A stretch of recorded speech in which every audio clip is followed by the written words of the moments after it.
दहेज और दूरियां एक दिल छू लेने वाली कहानी। समाज में बहुत सी परंपराओं में से एक परंपरा प्रीति को हमेशा से नापसंद थी। वो थी दहेज परंपरा।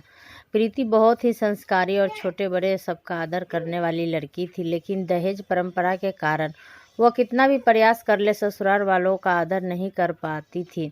प्रीति एक सीधी सादी लड़की थी, थोड़ी सी डरपोक, घबराई हुई स्वभाव की थी। आजकल की लड़कियों से बिल्कुल अलग थी। उसका मानना था कि किसी पर भी अन्याय नहीं होना चाहिए और नहीं सहना चाहिए अन्याय को। ऐसे स्वभाव की प्रीति जब शादी करने का विचार करती तब उसके डरपोक स्वभाव की वजह से उसका रिश्ता टूट जाता था। एक लड़का जो उसके घर के लोगों को पसंद आता है, लड़के की तरफ से भी प्रीति को पसंद कर लिया जाता है। उसके तनख्वाह बहुत कम होती है, लेकिन लड़के के घर के लोगों की अच्छी परिस्थिति होती है। पर वह लड़के के माता पिता प्रीति के पिता से कहते हैं कि हमें घर लेने के लिए आधे पैसे आपको देने होंगे और आधे हम देते हैं।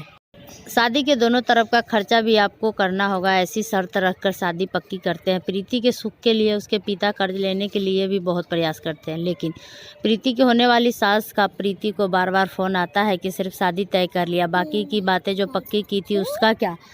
उनको दहेज हाथ में चाहिए था। प्रीति और उसके माँ पापा को आश्चर्य होता है कि ये सब पैसों के लिए इतने पीछे क्यों पड़े हैं। तभी उसके पिताजी को शक हुआ और वह पूछताछ करने का उनको समय में आता है कि लड़के के माँ पिता की घर की हालत कुछ ठीक नहीं है। हमने जैसे सोचा था वैसा तो कुछ भी नहीं है। लड़के वालों ने जो बायोडाटा बनाया था वो झूठा था।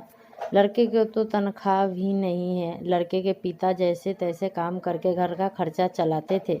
यह सब मालूम होने पर क्या करूँ ये उनको समझ में नहीं आ रहा था, क्योंकि शादी तोड़ नहीं सकते, सगाई हो चुकी थी और अब शादी तोड़ी तो समाज में बदनामी होगी और फिर लड़की की शादी नहीं होगी। इस डर से उन्होंने भी शादी तोड़ने का विचार मन से निकाल दिया और उसमें सकारात्मक बाजू देखकर, जैसे कि लड़का होशियार है तो वह जिंदगी में भाग दौड़ कर कर नौकरी पा ही लेगा, लड़की को खुशी रखेगा। जो हमने आधे पैसे फ्लैट के लिए दिए हैं वह लड़की को ही मिलेगा। यह सब बातों का विचार किया और जैसे तय किया था वैसे ही शादी हो गई। प्रीति के पिता ने दोनों तरफ शादी का खर्चा भी उठाया और लड़के के पिता को दहेज की रकम भी दी।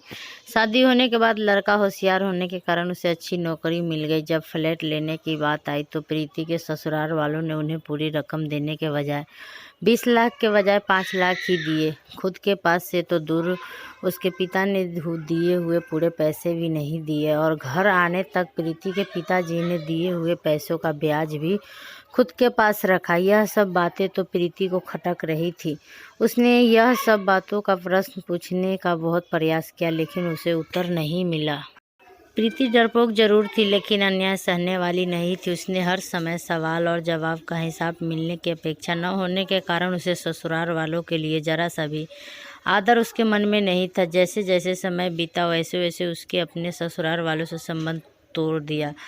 वह घर आते तब वो उनसे अच्छे से बर्ताव करती थी, लेकिन कभी भी मन में उनका कुछ काम नहीं करती थी मन से।